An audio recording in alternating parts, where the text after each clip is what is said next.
сабақ. Бірінші тапсырма. Алматы қаласында әлем халықтарының этникалық музыкасын біріктіріп, заманауи нұсқада ұсынып насихаттайтын The Spirit of Tengri фестивалі өтті. Бұл елімізде осымен екінші рет өтіп отырған фестиваль.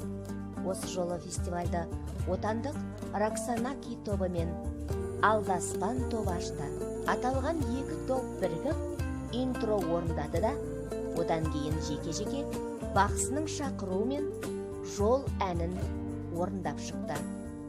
Фестивальде Башқұртстаннан келген Арғымақ, Болот Байрышев пен Белуха Джем, Алтай, Сайынхо Намчылық, Тыва, Австрия, Гүлзада, Қырғызстан, Намғар, Бурятия, Баба Зула, Түркия, The Shine, Грузия, Ярык Эквадор,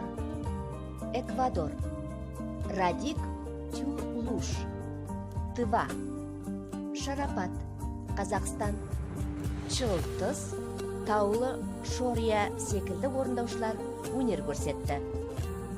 Каз Тенгри Ньюс.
Париж.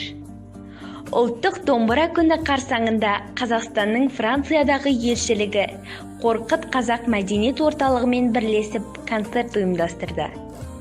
Концерт Қазақстанның Франциядағы елшілігінің ғимаратында өтті. Көрермендердің алдына қазақстандық дипломаттар мен олардың отбасы мүшелері, Қорқыт қазақ мәдениет орталығы, сонымен қатар диаспора өкілдері мен француз азаматтары асырап алған балалар шығып сөз сөйледі. Өзінің кіріспе сөзінде Қазақстанның Франциядағы елшісі Жан Ғалиев Франция жерін домбырамен көп нәрсе байланыстыратынын айтты. Домбыра алғаш рет Парижде 1925 жылы Экспо көрмесінде көрсетілген.